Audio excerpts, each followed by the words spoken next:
What's up? FieryEye24 here. Gonna do a quick install video. Got me some brand new Kevlar grips, and I'm gonna show you the easiest way to put them on, take them off, how the pros do it. So here goes. Let me crack into this package here and get these things laid out.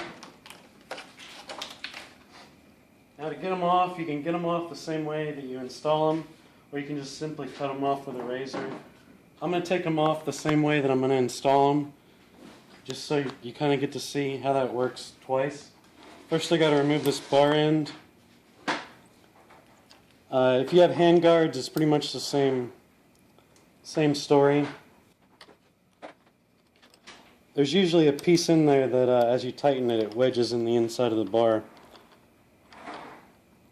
And that's what I've got here, and it is stuck. There we go. Ugh. So as you tighten this, that wedges into there and it swells out against that bar. So put that aside. Now this is the secret. This is how all the shops do it. Air nozzle. Any of them will work as long as it's got kind of a pointy tip on it. They sell a special air nozzle for putting on hand guards, but you don't need that shit. It's just a gimmick. Basically, if you put air up under it, it's going to swell that guard out enough to slide it off. And it's best to do it from this side.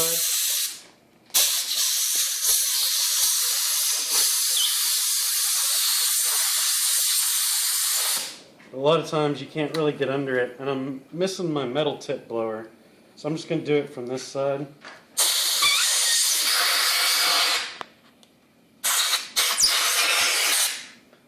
That's off. Now this is your throttle side, so you want to make sure that there's no dust or dirt, debris, bullshit inside this tube, because as that tube rotates, it's going to need to be a clean surface between here and your handlebar, or your throttle's going to stick. See all that dirt I just blew out? That should be a regular maintenance item, but even I don't do it. Look at that. That is nice right there. That's grip glue. We don't need that shit. Gone. Alright, make sure this is clean, dry, sanitary. The reason I chose this side is because it's the most intricate side. When you have your new grips, they're different. You may not think they are, but they're different. One of them is bigger than the other on the inside. They're both the exact same size on the outside. One's bigger than the other on the inside. The bigger one goes on the throttle tube. Now to put this on, I actually need to cut the end of it off because of my bar end. If this didn't have a bar end on it and you were going to keep this rubber, you'd want to slide your throttle out, your throttle tube out to where it covers the end of this bar so this rubber doesn't drag on there. So I'm going to boost a little air under it, clock it correctly to where the waffle is where I want it. And I'm going to need to find my other blower. Alright, quiet on the set. Take two. Take two. Alright, I got my trusty metal blower here. It's a little stiffer tip. It's easier to get under here.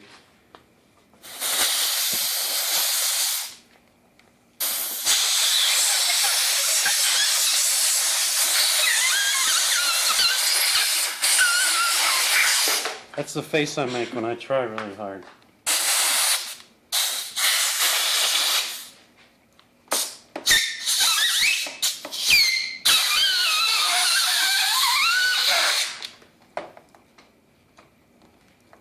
You see how hard these would be to get on with no aid from some air.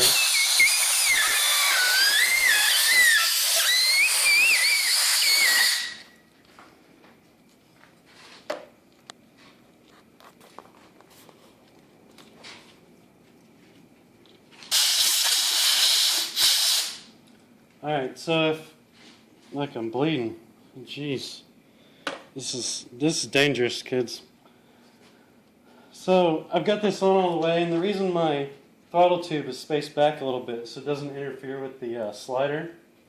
So now I'm going to cut the end of this off, which if I were to just do this without doing a how-to video, I would have cut it before I would have put it on. But I try to do real-world situations, you know. everybody can relate to it.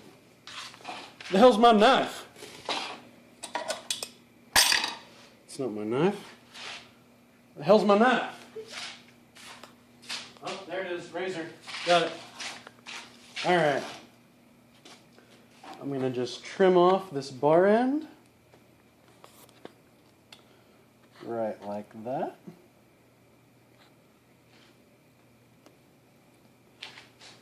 Nice and tidy.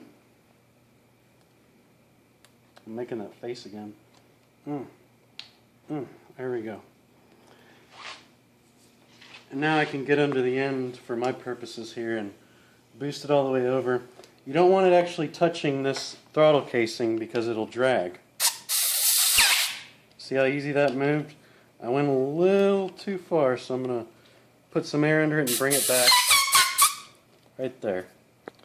Even with the end of the throttle tube, it's not touching the throttle casing where the cable is. When you flick the throttle, it returns. It doesn't stick. That's very important. You don't want a throttle that you got to turn off because sometimes you're not on the bike when you need it to return to idle. So you don't want to, pick up your bike a mile away after you crash. So now that that's, let me rotate that a little bit. Get the waffle on the bottom. Very nice, very nice.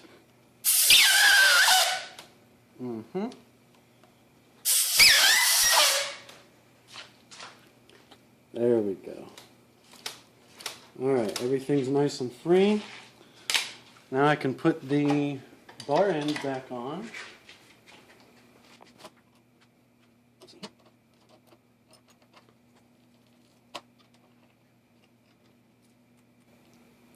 Click. That's how you torque something when you're a redneck. Click. Alright, now, it's good the way it is, but I like to do a little extra trick right here. Safety wire. You could buy this shit in a motocross shop for like 4 times what it's worth, or you could order it on like Grainger or something and pay a decent price for it. Put a wrap around here. My safety wire pliers. If you're extremely talented and have too much time on your hands, you could do this with regular pliers, but these are fancy. Notice I put the twist right here at this waffle, and there's a reason for that. I'm going to put a little kink in this wire right there, and then I'm going to cut it off, and you'll notice how fancy my pliers are. Ooh, it's right there. So it doesn't go flying and get stuck in your airplane. Now, that little kink there, I'm going to fold it over and push it into the grip. If you do it right, it's not going to catch on your glove or cut your hand on the off occasion that you may ride without gloves. I'm going to do this twice on my dirt bikes. A lot more bar and hand movement. I usually do it 3 times, once in the middle and once on each side. So I'm going to stick this other one. You notice that groove right there? Guess what that's for? It's for what I'm doing right now. Once you get this twisted and you get a little kink in it and get it cut off, you're going to basically force it right into that donut side of that grip. So I'm going to put my little kink in it there, cut it off, and force it into that donut of that grip. You can also fold it back, but that's good, as long as it's not poking you. And then check your return on your throttle, and we're good. There you go.